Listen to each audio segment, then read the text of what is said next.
एक और बात देखिए, अगर हम कृष्ण की बात करें, उनकी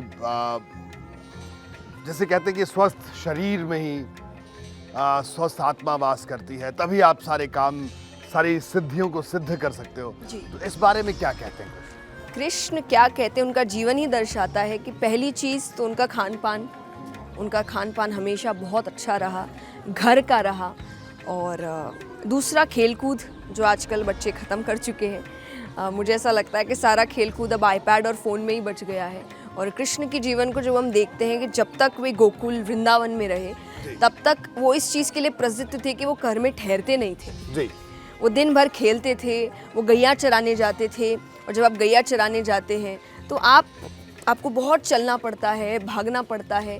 उस वक्त वो अपने जितने उनके सखा थे उनके साथ खेलते थे। तो शायद खेलना क्या है, बाहर जाना, प्रकृति के साथ जुड़ना।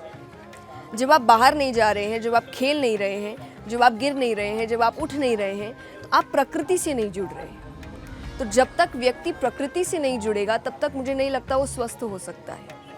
और जिस दिन व्यक्ति प्रकृति के साथ अपना रिश्ता जोड़ने लग जाए, वो अपने आप ही स्वस्थ होने लगता है और अपने आप सीखने लगता है कि स्वस्थ होना क्यों जरूरी है।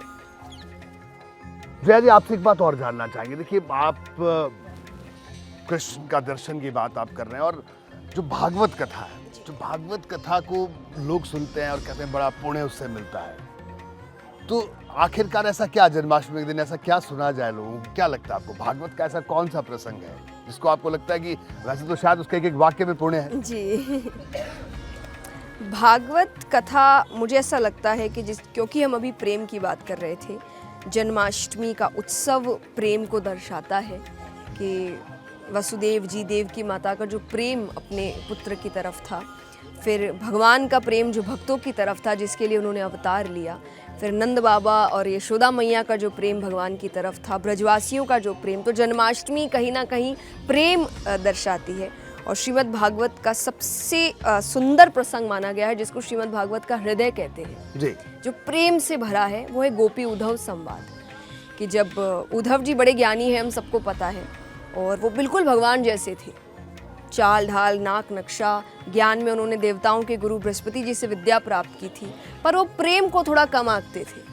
और श्री कृष्ण जब से, क्योंकि उन्होंने जब ब्रज में वो रहे, तो वो समझ चुके थे कि सब कुछ अपनी जगह है, लेकिन अगर निष्काम प्रेम है जीवन में तो वो हर चीज़ से ऊपर है। तो उन्होंने उद्धव जी को इस प्रेम का ज्ञान कराने के लिए गोपियों के पास भेजा था। उद्धव जी को लगता था कि भगवान जब मथुरा आ गए थे तो वो बड़ा याद करते थे ब्रज को, गोपियों को याद करते थे, यशोदा मैया, नंद बाबा को याद करते थे। तो उद्धव जी को ये बात थोड़ी समझ नहीं आती थी। उनको लगता था कि ये परमपिता परमेश्वर, इसे क्यों किसी की याद आ रही है, क्यों किसी का इस रिश्ते में, इस मोह में ये पड़ चुके हैं। तब भगवान ने सोचा कि मुझे ऐसा एक मौका ढूंढना पड़ेगा कि जब इसे प्रेम तत्व समझाया जाए। तो एक दिन भगवान को मौका मिला, जब उद्धव जी कह रहे थे कि आपको ये सब नहीं करना चाहिए, या आप इन चीज़ों में क्यों पड़ गए हैं, या आपको उनको समझा देना चाहिए जो आपके प्रेम में, वहाँ विरह में, इतने वेदना में हैं। तब भगवान ने कहा था कि चलो मैं नहीं समझा पाया, तुम क्यों नहीं जाते समझाने, तुम तो बड़े ज्ञानी हो। तब उद्धव जी ब्रज आए थे और नंद बाबा से मिले थे, यशोदा मैया से मिले थे, गोपियों से मिले थे। और उसके बाद एक कहते हैं ना, दूसरा उद्धव ही वापस मथुरा भगवान से मिलने आया था, जिसके अंदर गोपियों के भाव थे। तो ये प्रसंग मुझे लगता है अगर आप प्रेम तत्व को समझना चाहते हैं तो सबको जरूर जरूर सुनना चाहिए। जी। तो ये आपने कहा कि अगर वो जब वापस आए तो गोपियों के भाव लेकर वापस आए, जी। यानी वो प्रेम बिल्कुल अपने साथ लेकर आए। जी।